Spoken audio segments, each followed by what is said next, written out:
in college.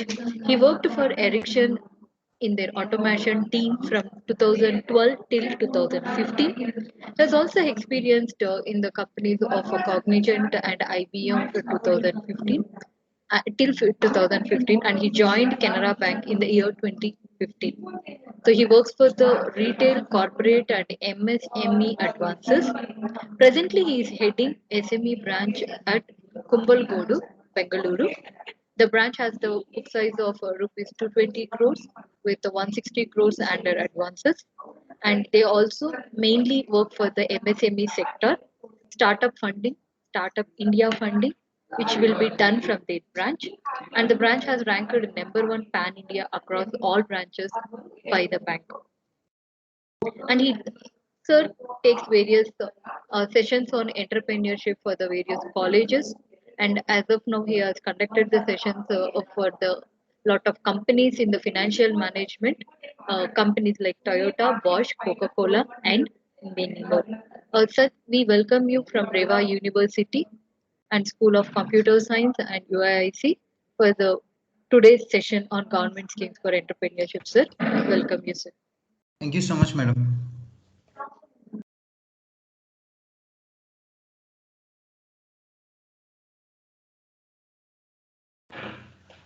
A very good afternoon to one and all. Just wanted to confirm whether my screen is visible. Yes, sir, it is visible, sir. All right. Thank you so much, madam.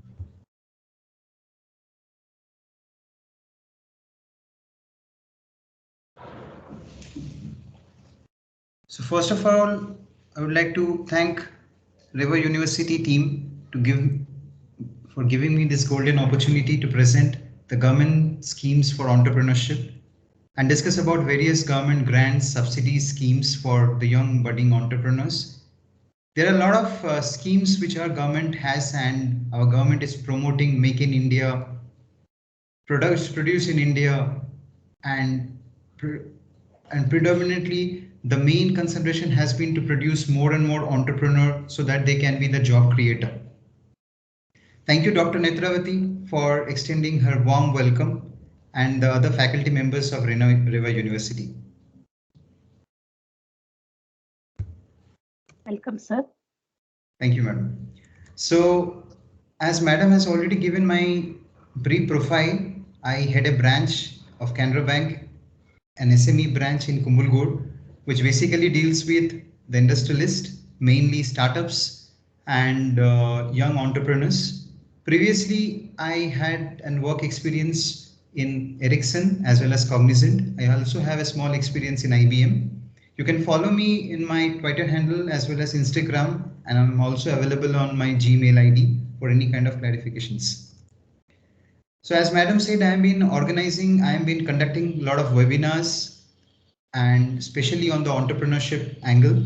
I've been also part of a lot of panels, and I've been also discussing with a lot of organizations for entrepreneurship as well as government schemes.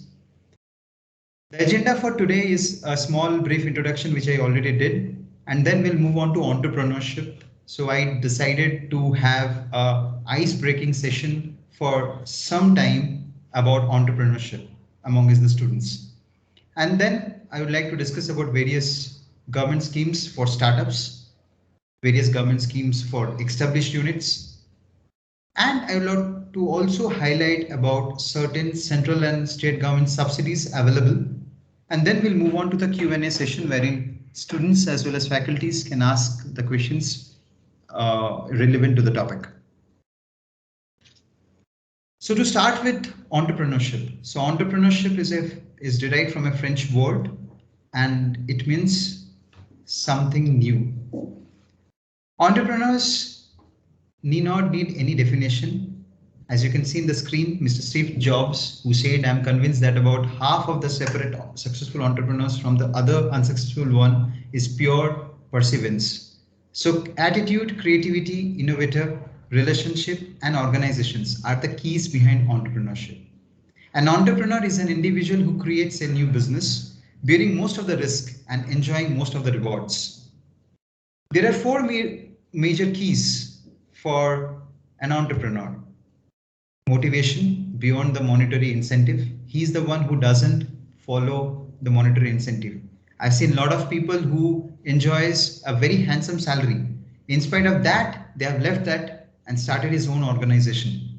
The ability like work you are doing with a little sleep and taking a very few holidays, never being worried about the pension and never being worried about the standard of living also. The great Dr. APJ Abdul Kalam once said that dream is not the thing you see in sleep, but it is the thing that doesn't let you sleep. So entrepreneurs are like that. There are a couple of myths which I wanted to clear before the session gets through. The first biggest myth that people have is you need a new idea to start an entrepreneurship or to be an entrepreneur. It's completely fake. They say that ideas are dead. If such was the situation, when bulb was invented, it might have been the greatest thing, whereas we have seen a lot of evolution after that. So there are a lot of ideas available. How small it can be, and it can be also an inspiration from an existing idea, doesn't matter. Then there is a myth saying that you require a big investment to be an entrepreneur. The two gentlemen whom you're seeing over here, Shri Dhirubhai Ambani, late Shri Dhirubhai Ambani, and Mr. Gautam Adani. Now he has overthrown Mr. Dhirubhai Ambani's elder son to be the richest person in India. Both of them started with a big zero. They didn't have any investment. So entrepreneurship doesn't require any investment. The third and the most important myth that people have is idea. It's very dangerous if we share our idea. I would like to take this forum and convey to you that whenever you share your idea, it multifolds, and you never know the feedback that you get from the market helps you grow. A small example is of Mr. Gulati. Recently, he passed away, the founder of MDH. He started off with small spices in a very small scale. He used to distribute it for free amongst the household and get the feedback. And today, when he passed away, he left over a company which is whose net worth is around 10,000 odd crores. There is one more myth that the children have, that you need to be a dropout to succeed. But I would like to tell you that this is a myth. All the three that you see on the top of your screen, Mr. Steve Jobs, Bill Gates, and Mr. Mark Zuckerberg, all of them have been a dropout. But when? The time they were dropout, they were studying on the top university and they had already done their high school in a very nice way. So they were already successful at that point in time, and they knew that the way is very clear and they can easily go and succeed. So you need not be a dropout to succeed and be an entrepreneur. And the most important myth that people have is there an age to be an entrepreneur? You can see the two photographs. On your left is Mr. Ritesh Agarwal, the founder of OYO. He founded OYO when he was just 16 and a half. And on your right is Colonel Harlard Sanders, the founder of KFC. So when he created KFC, he was 72. And by the time he established KFC, he was nearly 80. So there is no age to be an entrepreneur. So there are various stages of entrepreneurship. So you have the identification and evaluation stage, where you identify a problem, analyze the business opportunity, determine the resource, and gauge the opportunity and return. Then you have the business plan. You plan the business and you predict the future. This is where you project your future. The main and most important criteria, or the main important character that an entrepreneur should have, is he should be able to project. His projections, his ability to predict the future should be at least 50% correct so that he can prosper. Then is your resources. You have a good idea, you have the knowledge, you have a geographical region wherein you can target. And again, you can create the market needs, reason, size, locality, and take the patents. I'll come across the various government schemes which ensure that the idea which you have is restricted to yourself and you have a patent of its. And the other processes can also be done in the startup venture. The last stage is the business creation. Gentleman on your screen, Mr. Elon Musk, he failed a number of times, but today You can see the companies he owns, and all the chief ministers in India, including the central government ministries, are behind him to invite him to set up a unit in India.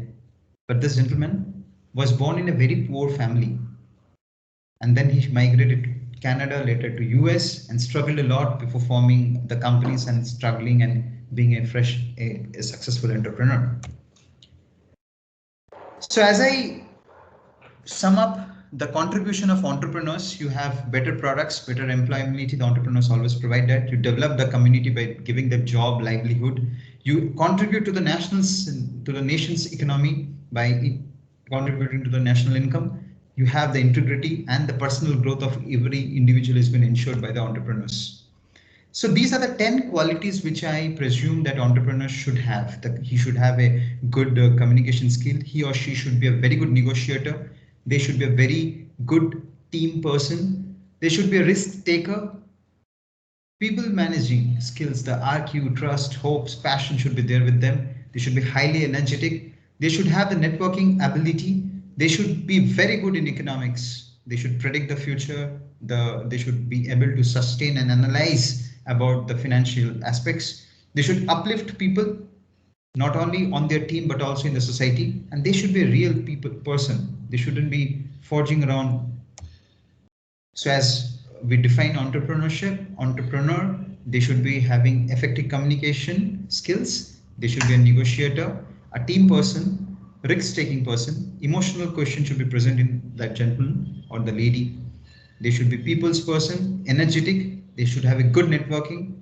They should be very highly capable enough to analyze the financials. That is, the economics should be very nice. They should have been uplift and unambiguous. They should be a real person, as I told. The great Swami Vivekananda once said, take risk in your life. If you win, you can lead. If you lose, you can guide. So there is no harm in trying. Even if you fail, you can guide the others and show them the pathway. But as I have all shared about the rosy things about entrepreneurs, as you all know, there are thorns in rose also. So life isn't easy for entrepreneurs. There are a couple of problems that they face. The first and foremost problem is the social problem. Everybody in the neighborhood will be keeping on asking what your kids are doing to your parents, to your spouse, to your brothers. They'll have personal issues. Family will be questioning when are you going to start your income, when your profits are going to be there registered on your books. You'll have financial crunches. You will have tough time to collect the capital. You'll have environmental challenges. You'll have political challenges to set up. But everything has got a solution.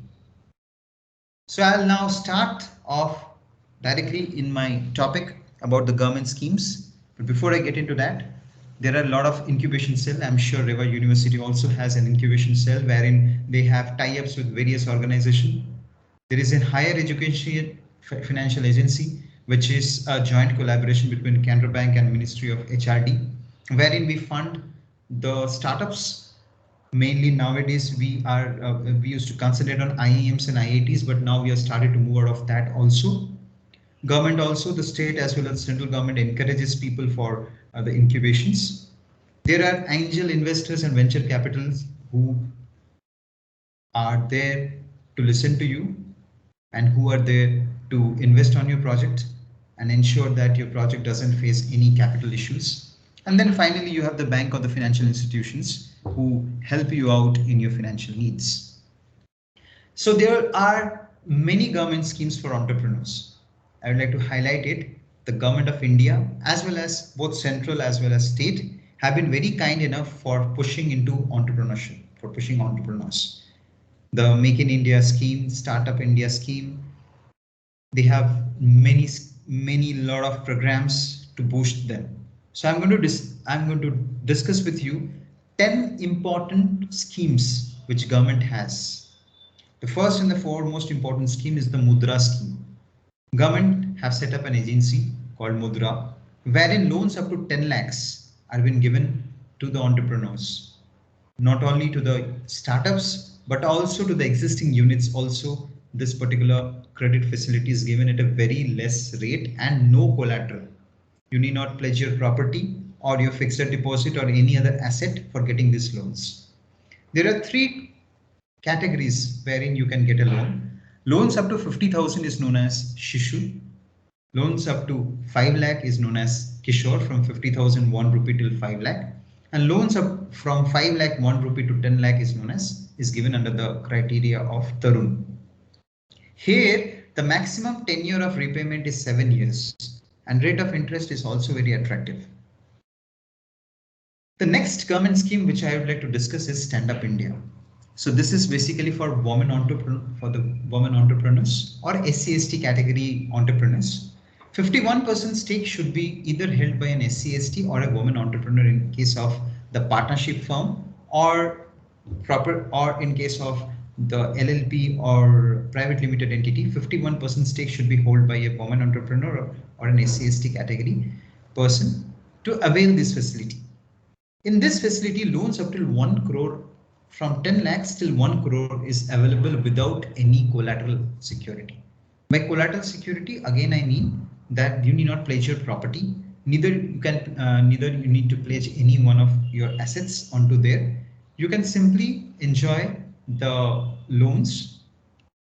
So you can buy a fixed asset, also you can purchase machinery, or you can utilize under the working capital requirement for your operational risk and other risk, also operational expenses and other expenses also can be covered up using this particular scheme. The third government schemes which most of the banks provide you is called the normal loans, working capital for procurement of raw materials or softwares, and term loans for purchase of machinery, construction of a unit and other things. There are also some government schemes like Pradhan Mantri Employment Yojana, which is there for employment generation, who are going to set up a fresh unit. They'll get around 25% subsidy under this particular scheme. You need to apply through the DIC, which I'll be discussing in my further slides. The next government scheme I would like to discuss is Atal Incubation Center, or the AIC.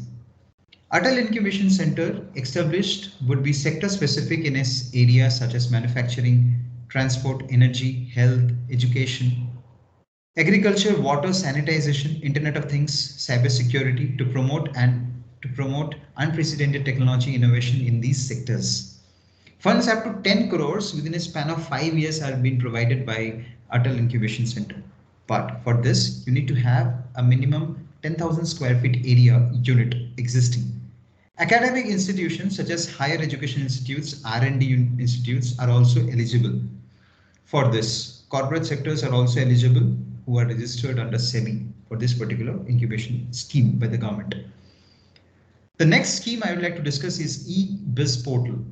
So government, in order to promote the government to business accessibility and to give an ease of business across the country, had set up this particular scheme. In this particular scheme, e-biz portal, a portal has been created, a one-stop solution wherein you can get all the approvals very quickly. You need not run around for getting approvals. You can get all the permissions required. For example, if you want to set up a small software company, what are the documentation required? What would be the requirement in terms of taxation? What would be the requirement in terms of approvals, licensing? Everything will be available in one stop in this particular portal. You can just log into the portal, get yourself registered, paying a small application fee, and then you can avail the benefits. The next scheme I would like to discuss is the scheme for support of international patent protection in electronics, information and technology. This is something that has a very core connection with the students who are attending this particular seminar or webinar. A lot of you would have a lot of new ideas. A lot of you would be developing new applications, let's say AI components or any semiconductor devices or any other devices. But you never know, or you are not sure that your idea might not be protected. In order to do that, Government of India has set up the SIP EIT, this particular scheme.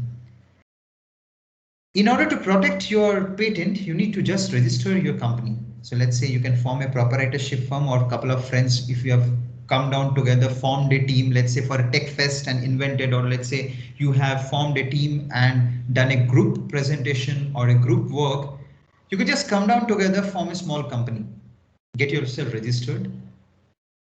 You know, nowadays there is a registration certificate called URC, Udyam Registration Certificate. Once you get a Udyam Registration Certificate, you are registered as an MSME unit. So you can do that. Once you're done with this, you can directly go to the SIP EIT portal or through the Startup India portal. You can log in there. You can register there and then pay a small application fee, and you can apply for the patent. There are a lot of agencies and a lot of institutes which are tagged with this particular scheme. They will verify it, and if they find that your work is something that is very new, they will give you a patent. After taking the patent, you can play around with your patent. Maybe you can continue to form a company in a bigger scale, because after that, after you get a patent, people will be chasing you. All the big giants in electronics and IT will be behind you for getting a loyalty or getting a patent if it is of any use to them. So in such situation, this scheme helps a lot of people in a lot of way. And it has already done that. There are a lot of young budding entrepreneurs or young students who have done this particular thing, and later on they have sold that into to the big giants in a very big financial terms, or they have continued as their own company. Then comes the multiplier grants scheme. The MGS aims to encourage collaborative R&D between industries and academics, R&D institutions for development of products and packages. This scheme is an important scheme for the college. College can have the college, I'm very sure, would have an R&D center, and they can have a collaboration with the industries. They can establish, nurture, and strengthen the linkage between the industry and the institute. So it forms a bridge. It forms a bridge between the institutions and the industries. This promotes industry-oriented R&D at various institutes, encourages and accelerates development in indigenous products and packages, bridges, as I told you, bridges the gap between R&D, proof of concept and commercialization, and globalization. So if your college has got a concept and you don't have a test bed to test that, because the industry, the kind of exposure industry has, college might not have that. This particular scheme helps you to collaborate with an industry partner, and the partner gives you an opportunity to test that prototype or test that model or do the proof of concept in the particular industry. So this scheme has been also a very successful scheme by Government of India. And this has also helped a lot of companies as well as a lot of colleges also to collaborate and get a lot of success in resolving a lot of problems. My dear students, I would like to tell you that major MSMEs. So when I talk about MSME, I'm speaking about the micro, who are the very small companies whose turnovers are less than 10 crores, and the investments in the plant and machinery, the turnover is less than 5 crores, and the investment in plant and machinery, means the unit, the machines and other assets they're having, is less than 1 crore. So those units, they do not have the facility to do an R&D unit. So they do not have the facility to set up an R&D unit. To help them, because colleges has got their own labs, they have their beautiful infrastructure, these schemes have been implemented basically for the micro and the smaller enterprise. So micro and the smaller enterprise are the one who are basically been used to get this particular scheme being implemented, and it has been a huge success also in recent past. Next comes to the software technology park. This particular scheme, the STP scheme, is a 100% export oriented scheme for the development and export of computer softwares. including export of professional services using communication links or physical media. This particular scheme provides a very golden opportunity for the software industries.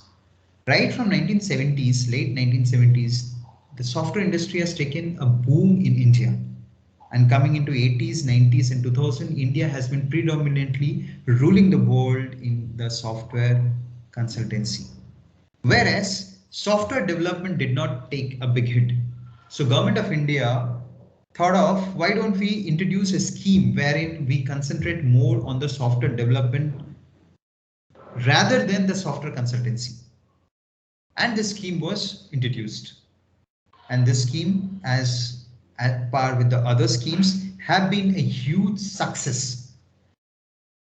A lot of smaller companies have come up, used this particular scheme, got a single window clearance. There is no requirement to go door to door. They got a single window clearances and they had this opportunity to not only increase their turnover, but also showcase new solutions to the world. A company can set up an STP anywhere in India. A company can set up a software technology park anywhere across the country. And authorities can clear projects less than 100 million with Indian investments, and they are also permitted to have foreign equity 100%. So let's say if a foreign company wants to invest in your company in India, they can easily do this in this particular under this particular scheme.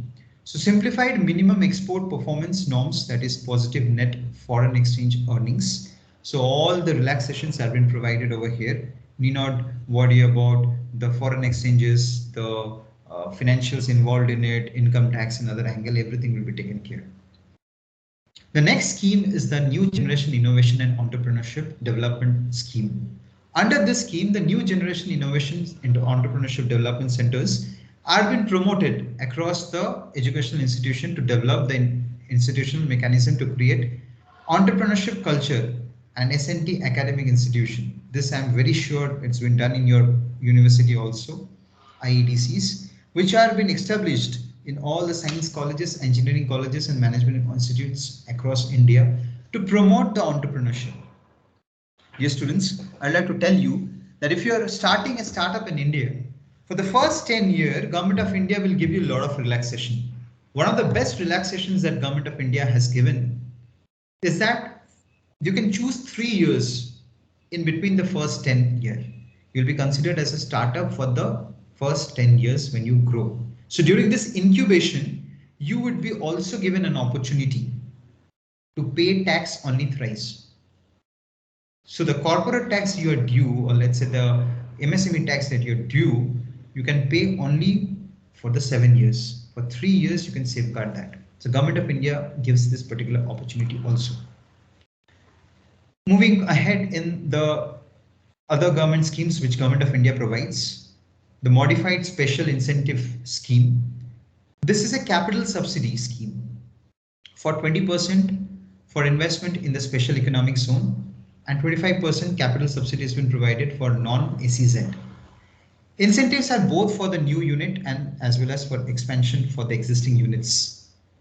Incentive for the period of 5 years from the date of approval of the application. So once your application is been approved by the ministry, this incentive is there for 5 long years, or let's say 60 long months. Incentive for 44 categories verticals across the value chain. Raw materials including assembly, testing, packaging and accessories, chips, components, everything has been covered under this particular scheme.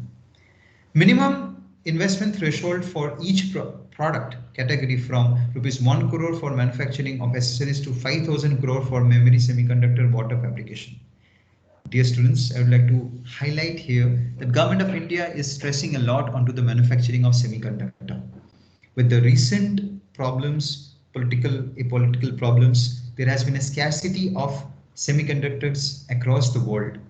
And India, since we didn't have much of semiconductor manufacturing units across our country, had lagged, and there has been a problem in the delivery of the automobile industries as well as the other electronic industries. Whereas to tackle that, Government of India 6 months back have announced a package wherein they are going to pump in 12,000 crores into the semiconductor industries. And we, the bankers and the other financial institutions, are being ordered to finance to the units for semiconductors. So I believe a lot of people are here from the ECE or CSE background or IT background who would have dreamed to set up their own semiconductor devices manufacturing unit. Kindly go ahead. Even if you're doing trading, doesn't matter. You can go for a new company at this juncture. So coming back to this modified scheme is applicable only when your unit is in industrial area. So your unit should be definitely in an industrial area, not in a residential area. In the state of Karnataka, there are few industrial bodies like KIADB, Karnataka Industrial Development Body Board. You have KSIDC also, who concentrates on the small scale industry development. So both the bodies approved layouts are the one who are eligible, who are setting up the unit over there are the ones who are eligible for this particular scheme. Apart from this scheme, the National SCST Hub by Ministry of MSME provides 25% special capital linked subsidies also. So if you're belonging from SCST Hub, SCST community, or you're belonging from any of the or you're having a company wherein the major stakeholders is an SC or ST, they would provide you 25% of the loan amount which you're taking. So let's say you want to purchase a machine worth 1.5 crores.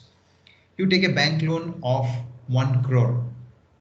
Upon the approval, straight away they will send 25 lakhs credit to your loan account and your principal will come down.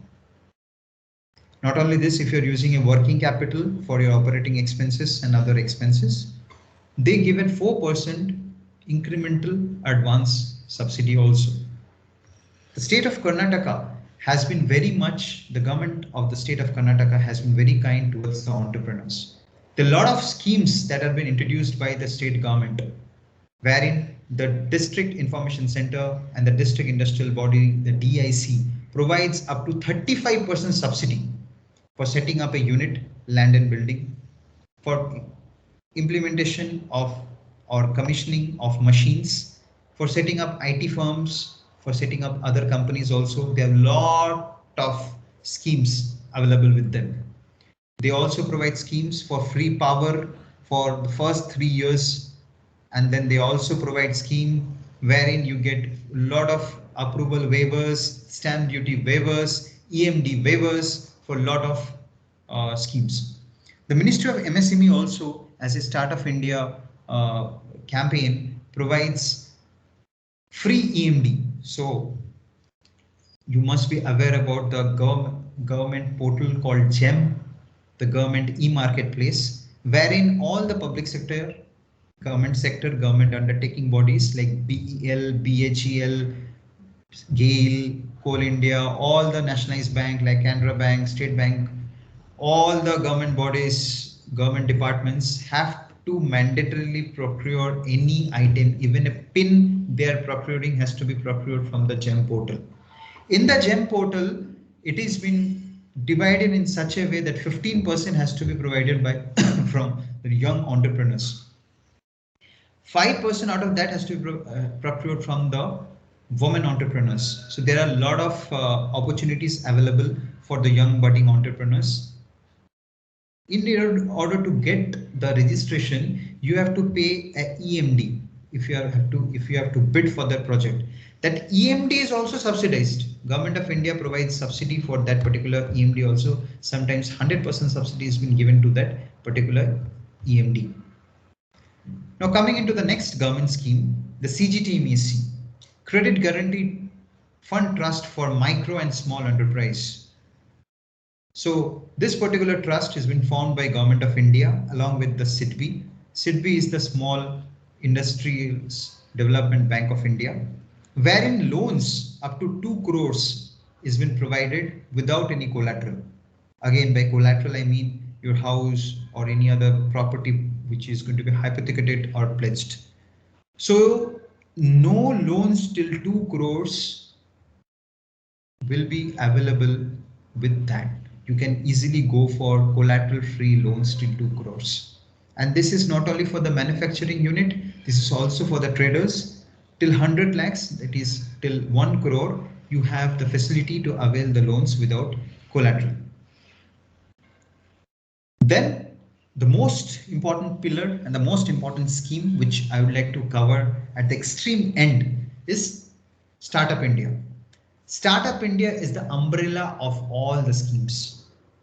It's been created for simplification and hand-holding of the entrepreneurs. It deals with the funding and incentivizes the entrepreneurs. The incubation, industry, academy partnership is everything being taken care by Stand Up India. Stand Up India is a dream project by Government of India, wherein it has succeeded a lot. Lot of startups have been promoted in the last decade and are growing at an exponential pace. Stand Up India provides you a one-stop solution to all your entrepreneurship problems. All the subsidies, all the fund availability, angel investors, everything has been provided here. So whenever you form a company, whenever someone engages in forming a company, or let's say if one encourages to be an entrepreneur, he or she can go directly to Stand Up India and can register in that particular portal. If you go to Startup India, you'll find the website is www.startupindia.com. You'll find a number of schemes over there, and you can easily avail those schemes. So I have almost come to the end of my session. Now I would like to interact with the students and like to ask them about their queries, and I would be very happy to answer them and share my small little experiences with them.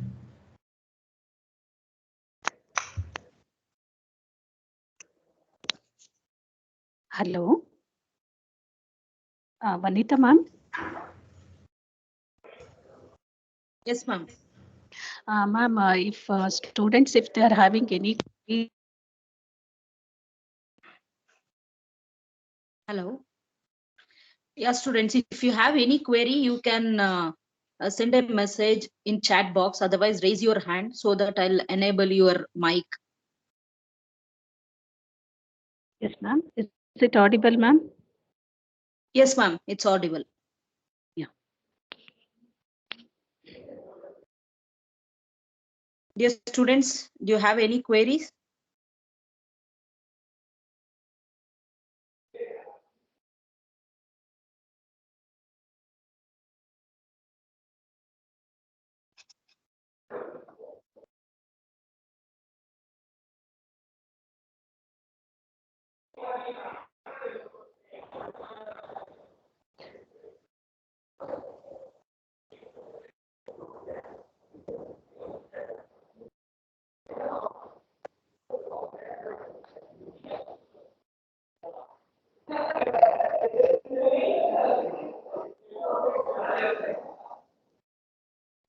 Hello.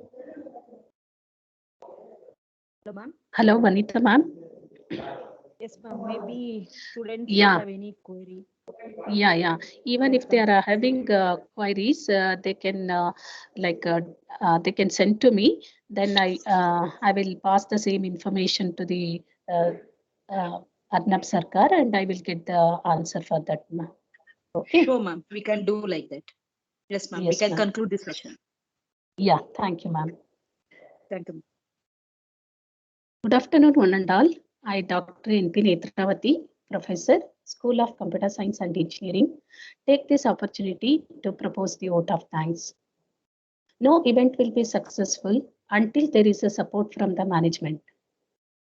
On behalf of REVA NEST and School of Computer Science and Engineering, in association with Institution Innovation Council, I take this opportunity to thank wholeheartedly Dr. P. Shamaraju, Honorable Chancellor, REVA University, for his continuous support and encouragement in conducting this session. And also, I thank Dr. M. Dhanamjaya, Vice Chancellor, REVA University, for his continuous support and encouragement And also I thank Dr. N. Ramesh, Registrar, REVA University. I would like to thank Dr. Kiran Kumari Patil, Director, UIIC, REVA University, for her energetic motivation and encouragement in conducting this session. Thank you, ma'am. The wheels start rolling weeks ago. It requires planning and a bird's eye for details. We have been fortunate enough to be backed by a very motivated and dedicated Dean of Faculty of Engineering and Technology, Dr. Sunil Kumar S. Malvi, REVA University, Dr. Sanjay Sir, Dean of CSE and C&IT, REVA University, and Dr. Ashwin Kumar, Deputy Director, School of Computer Science and Engineering, REVA University, who always stand by us, guide us, without whom this session would have not been successful. I thank for supporting and encouraging us in conducting this session. Thank you. I like to thank our speaker of the day, Sri Arnab Sarkar, Branch Head, Canara Bank, SME Kumbalagoudu Branch, Bangalore, for accepting our invitation to deliver the talk even in his busy schedule. Sir, your talk was informative and explained in detail about the government schemes that are available for entrepreneurship. Thank you very much, sir. Thank you, madam. I thank all the REVA NEST and School of Computer Science and Engineering in association with Institution Innovation Council team members for your efforts in conducting the session. Thank you all. Finally, I thank all the participants and students for their participation and patience listening, without whom the event wouldn't have been successful. Thank you all.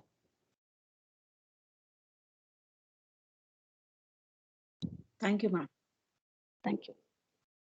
Thank you, sir. Arnab sir, once again, thank you. Thank you so much, madam.